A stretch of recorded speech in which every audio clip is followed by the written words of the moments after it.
क्या दुनिया के सबसे सक्सेसफुल लोग वही है जो अपने पीछे कोई बड़ी कंपनी या लाखों की दौलत छोड़कर जाते हैं, या वो लोग जो अपने पीछे एक आदत छोड़कर जाते हैं, एक ऐसी आदत जो उनके जाने के बाद भी लोगों की ज़िंदगी बदलती रहती है। आज हम एक बहुत ही इंटरेस्टिंग चीज़ पर बात करने वाले हैं।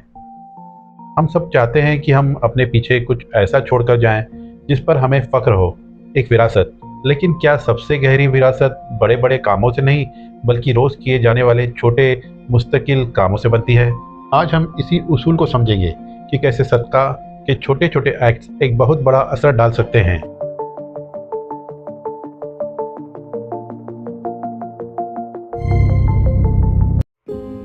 पार्ट 1 छोटा दान बड़ा असर।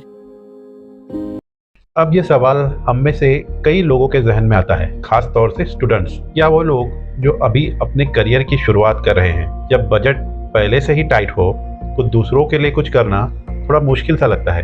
एक फीलिंग आती है कि यार, देने के लिए पहले अच्छा खासा कमाना तो ज़रूरी है, पर क्या हो अगर हम इसे देखने का तरीका ही बदल दें? क्या हो अगर असली ताकत इस बात में न हो कि हम कितना दे रहे हैं, बल्कि इस बात में हो कि हम कितनी बार दे रहे हैं? बस यही से पूरा नज़रिया बदल जाता है।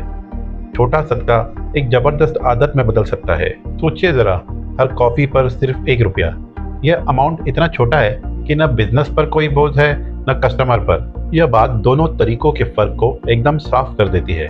एक तरफ है वो इवेंट बेस्ड डोनेशंस जो हम शायद साल में 1 या 2 बार करते हैं, और दूसरी तरफ है एक गहरी रोज़मर्रा की आदत जो हमारे कैरेक्टर का हिस्सा बन जाती है। तो असल पॉइंट यही है कि हमें अपनी सोच को एक इवेंट से हटाकर एक आदत की तरफ लेकर जाना है। Part 2 actionable plan. तो थियरी तो बहुत अच्छी लग रही है ना? लेकिन सवाल यह है कि इसे अपनी ज़िंदगी में अप्लाई कैसे करें। चलिए अब देखते हैं कि इसे एक्शन में कैसे लाया जा सकता है। यहाँ 2 बहुत ही सीधे और अमल करने लायक प्लान्स हैं। अगर आपका कोई बिजनेस है तो हर सेल से एक छोटा सा हिस्सा अलग रखते हैं, और अगर आप जॉब करते हैं तो अपनी हर सैलरी से बस एक छोटा सा परसेंटेज, मान लीजिए 0.5% या 1% अलग रखने की आदत डाल लें। यह इतना छोटा है कि शायद आपको महसूस भी ना हो, लेकिन इसका असर बहुत बड़ा होगा।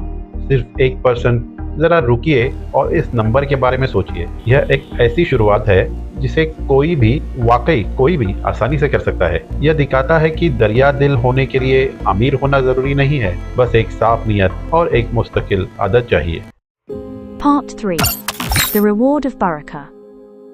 जब आप इस रास्ते पर चलना शुरू करते हैं ना, तो इसका असर सिर्फ दूसरों की मदद तक नहीं रहता। इसका एक रूहानी इनाम भी है, एक ऐसा रिवॉर्ड जो लौट कर आपकी ज़िंदगी में वापस आता है। और इस इनाम को एक बहुत ही खूबसूरत लफ्ज़ में बताया गया है, और वह लफ्ज़ है बरका।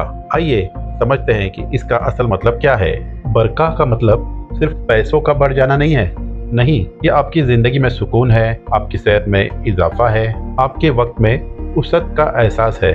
यह वो रूहानी ग्रोथ है जो तब मिलती है जब आप अल्लाह के लिए मुस्तकिल देते रहते हैं, और यह एक खजाना है जिसे पैसों से नहीं खरीदा जा सकता। तो दोस्तों की आपके देने की आदत से बनती है।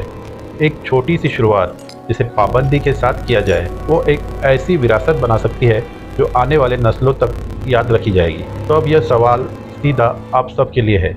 आप अपनी कॉफ़ी पर ₹1 या सैलरी का 1% कब से अलग करना शुरू करेंगे? वह छोटा सा मुस्तकिल अमल क्या होगा जिसे आप अपनी विरासत की शुरुआत करेंगे? आज ही फैसला कीजिए, क्योंकि हर अजीम सफ़र की शुरुआत एक छोटे से कदम से ही होती है।